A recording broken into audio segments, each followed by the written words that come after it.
Isang araw, may batang babae na nagngangalang Mika.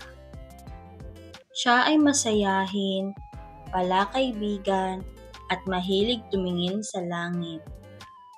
Araw-araw, pagkaligo niya sa umaga, lagi siyang umaakyat sa bubong ng kanilang bahay para pagmasdan ang mga ulap.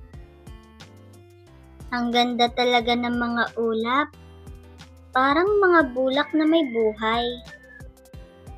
Minsan, habang tinitingnan niya ang langit, may nakita siyang kakaibang ulap. Kulay ginto ito at kumikislap. Bigla itong bumaba at lumapit sa kanya. Magandang araw, batang masigla. Ako si Nimbo, ang tagapagbantay ng kaharian ng mga ulap. Kailangan namin ng tulong mo. Ha? Tulong ko? Pero, bata lang ako. Hindi mahalaga ang laki, kundi ang kabutihan ng puso. At sa isang saglit, bumalot kay Mika ang malamig na hangin. Sa isang iglap, lumipad sila paitaas, pataas ng pataas, hanggang sa marating nila ang kaharian ng mga ulap. Doon, puro puti, asul at gintong ulap ang nakapaligid. May mga ulap na hugis kastilyo, ulap na nagiging kabayo, at ulap na kumakanta ng mga himig ng hangin.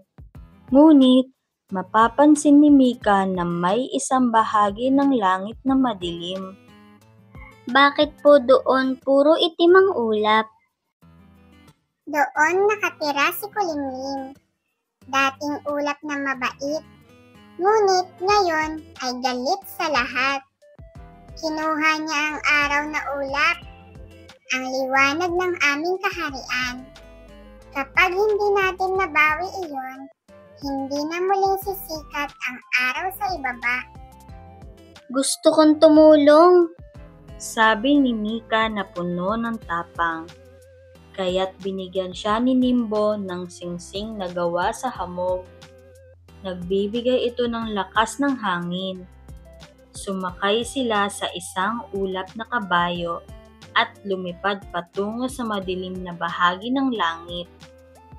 Pagdating nila, biglang lumitaw si Kulimlim. Hindi kayo makakalapit! Sigaw nito habang nagpapakawala ng kulog at kidlat. Hindi mo kailangang maging masama, Kulimlim. Alam kong nagagalit ka dahil nakalimutan ka ng iba. Pero kung magbabago ka, pwedeng bumalik ang liwanag mo. Nagulat si Kulimlim.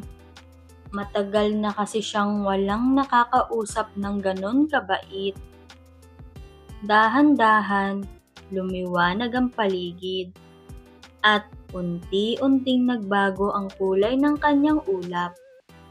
Mula itim, naging pilak. Salamat, Mika. Nakalimutan kong mas masarap palang magpatawad kesa magalit. Isinaoli ni Kulimlim ang araw na ulap at muling nagliwanag ang buong kaharian. Bumaba si Mika sa lupa sakay ni Nimbo at bago siya bumalik sa kanilang bubong, narinig niyang sabi nito, Hindi ka lang tumulong sa amin, Mika.